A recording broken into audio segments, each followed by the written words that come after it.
Hello everyone, I'm Tim from Tim's PC and I build custom PCs to suit anyone's needs or budget. Also live stream my builds and repairs for transparency and educational purposes. If you'd like to get an awesome new PC and you'd like to see it get put together live, send me a message today. Alrighty, so tonight we've got 3 PC builds. So we've got an RTX 3070, an RTX 3080, and then a 6800 XT.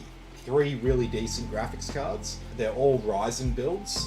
So we're starting with a Ryzen 5600, then we're moving to a Ryzen 7 5700X, and then finally we've got a Ryzen 5800X 3D. Let's get stuck right into it. So this first one, this is for Glenn. We got Nick, Glenn, and Adam tonight. Starting with Glenn's, so we got a Ryzen 5 5600, we got an MSI B550 M Pro VDH Wi-Fi motherboard, we got a 32GB kit of Corsair memory, we've got a 1TB NVMe SSD, we've got a 1TB hard drive, we've got the RTX 3070, we got a 750W Thermaltake power supply there, we've got a extra 120mm ARGB fan, and a Silverstone Farah 511. So let's get started. They ask you how you are, you just have to say that you're fine when you're not really fine, but you just can't get into it because they would never understand. So I'm sort of starting with the easiest one here because we don't have a cooler, and we don't have a cooler basically. We've also got a smaller graphics card and probably a few less cables and stuff like that. So Ryzen 5 5600.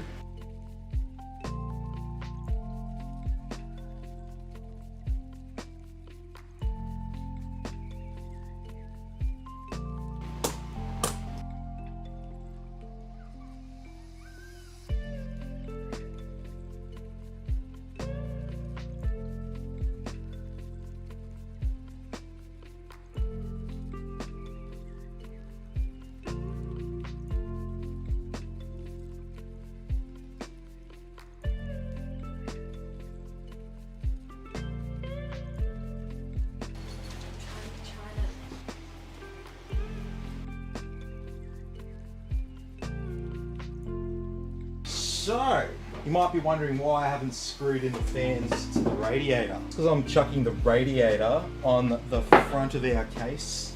When we mount to the front of the case, we have to take out the short bolts that are in them, and they're going to be replaced with long bolts. And so it's a relatively simple process.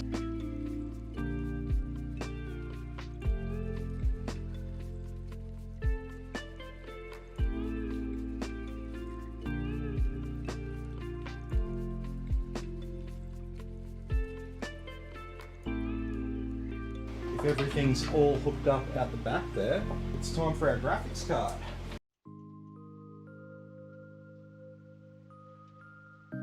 So what's going on here? So it might look like we've got a dead graphics card. I have reason to believe that it's something else because of what I'm seeing here. So if we had a dead graphics card, right, then our system should turn back on and not cause us any dramas. I'm seeing a CPU error light come up on the motherboard. Let me explain something about CPU error light memory, okay? The CPU and the memory are kind of joined at the hip, okay? You can't have one without the other. We don't have to necessarily have a graphics card if we've got a CPU with onboard graphics. We don't need SSDs. We don't necessarily need a liquid cooler. We do need a power supply. We do need RAM, at least 1 stick of RAM, and we need a CPU. That's the minimum we need for it to do something. Now, if something goes wrong with the CPU, it might look like a CPU problem, but the problem might actually be the memory, and vice versa. It might look like a memory problem, but it's actually a problem with the CPU. First things first, we're going to remove the stick of RAM. We're going to turn it back on, and we're going to post. So it could be a problem with the memory, it could be a problem with the CPU, it could be a problem with the motherboard because it's all connected through the motherboard. So I'm going to take the stick out there and I'm going to put it in the other slot and turn on. Okay, so the CPU light stays on with 1 stick in channel 2. Not responding to the power button there. Okay, chuck that in to slot B there. turn it back on. Same deal, CPU error light. Let's try the other stick in the other channel. Okay, now we get the CPU error light come off. Now we're gonna post. So we're gonna post, all right. Okay, I'm happy with all that.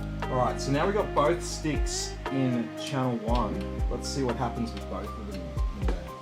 Okay, we're stuck back on the CPU error light. If we had a CPU error and it was actually a problem with the CPU, it wouldn't be posting like what we had there before. So we could potentially have a problem with the RAM, or we could have a problem with the motherboard, like the slots on the motherboard could be that could be where the problem is. So what I'm going to do is I'm going to grab Nick's RAM. I'm going to chuck it into both slots. All right, I'm going straight back to that CPU error light. Just cleared CMOS there. Okay, and we're straight back to that CPU error light. If I take one out of the second channel there, plug it in the first channel, turn the power supply back on. Okay, so it's not liking, it doesn't look like it's liking that either. It's looking like the board. Okay, and now it's not doing anything. The more I fuck with it, the worse it gets. It's sounding like a motherboard.